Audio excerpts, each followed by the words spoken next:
We're standing in the retail marquee entrance area for Niagara Takes Flight. So that is our newest attraction at Niagara Parks, opening on August 29th.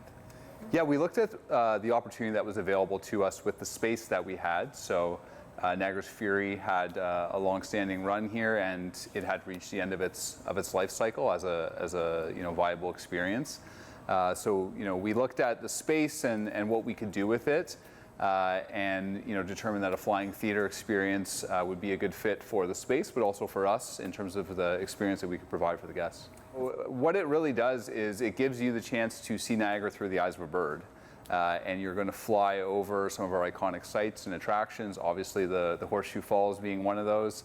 You'll see the falls in a few different times of day, different times of the year in the ride. But a flying theater experience, for those that haven't done one, you are suspended, you're in a giant dome theater, you're in a gondola seat, you're suspended out in the air, so you're with your feet dangling, and the gondola will move to simulate, in sync with the video that's playing on the dome, and then there's effects as well, really create an immersive experience, so it's wind, mist, scent, all of that, and it just really kind of, to give you that sensation of flying. It's the closest that you'll come to flying like a bird.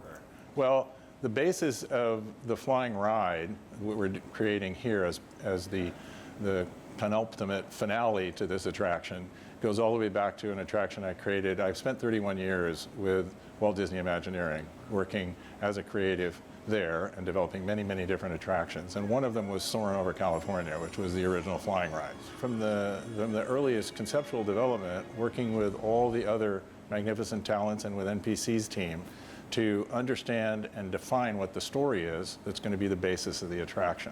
So that's first step. And then second step is how that translates into spatial design and media design and all the rest that comes to support creating that experience for the guest. And then finally, what we're doing right now, which is the beginning of the final phase, which is working on integration and installation and programming of all of the different pieces of media and the ride itself, which I also direct the programming for the ride motion. From a pragmatic physical challenge, which is also part of the great beauty of this place, is what the falls produces. The challenge is the mist. It's also the part of the beauty and the spirit of this place. But for us, from a filming standpoint, when we were filming the ride media, was definitely looking for those days and moments when Mother Nature treated us kindly as opposed to abusing us and giving us opportunity to capture magnificent footage of the falls and other places around the park area. Yeah, they pioneered some interesting technology specifically to shoot hours, and one of the issues that they had was just how challenging it is to shoot in Niagara, and anyone who lives here, your viewers, know the mist is very unpredictable. That was a big variable for us. We have a lot of scenes that happen in and around the falls, and filming this type of footage, even one water drop on the lens is a big issue. So that was something that they were battling against. They introduced some new technology to blow water off of the lens of the camera with with a piece of technology that they designed. I think something that people we hope that people are really going to feel when they're in the attraction is we really wanted to give people an authentic, true sense of place and culture of Niagara.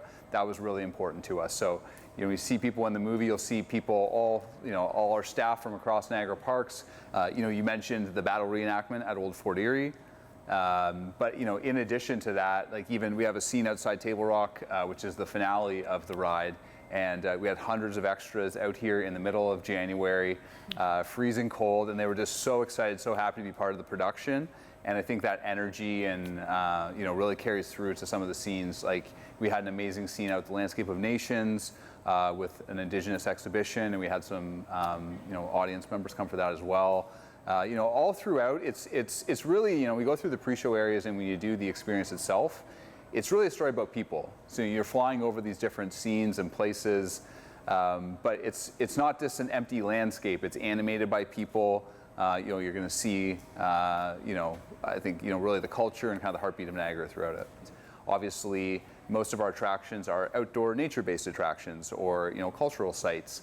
This is more of, in the vein of a traditional theme park ride. So, but how do we take that and how do we execute it in a way that is true to Niagara Parks and feels right for us. So, as you go through, really what the journey that you're going to take as you go through the pre-show areas to make your way onto the ride, you start with learning a little bit about the geological history and the formation of Niagara Falls, which dates 13,000 years. And the interesting thing about that is that people have been here that entire time. So, we learn that story. You'll head into, your first pre-show area. You'll learn about the creation story, which, is some amazing animation and immersive experiences in that space that we worked with local Indigenous partners with. And then heading into what we call the waterfall room. And that is where we tell the post-contact history and some major cultural milestones, historic moments that have happened in the destination, Hollywood films and things like that. And we really want to give people a taste because, as you make your way through, by the time you get on the ride, you're ready, you've seen a little bit of the destination, you understand it on that kind of deeper level, and now you're just ready to fly and have a good time. And I think everything that you see, on the ride, you'll understand it and appreciate it on that deeper level because you have that history and that context for it, and that's really what we do in the pre-show areas. One thing that's really special and unique about this attraction versus other ones that you might see is I think where it is as well. So being located in Table Rock Center, being right next to the brink of the Horseshoe Falls. So when people arrive in the destination, say they check in their hotel, they come down the incline railway. When they walk into the building, this is going to be the first thing that they see. So we're hopeful that people are going to do the attraction, take something from it. And I think when they do that, it's going to set them up for a really great visit here because everything that they see after, they might see, or it might inspire them to visit a place that they hadn't thought of, or for those that have seen some of these sites before, they're going to see them in a whole new way. So we're excited for that as well.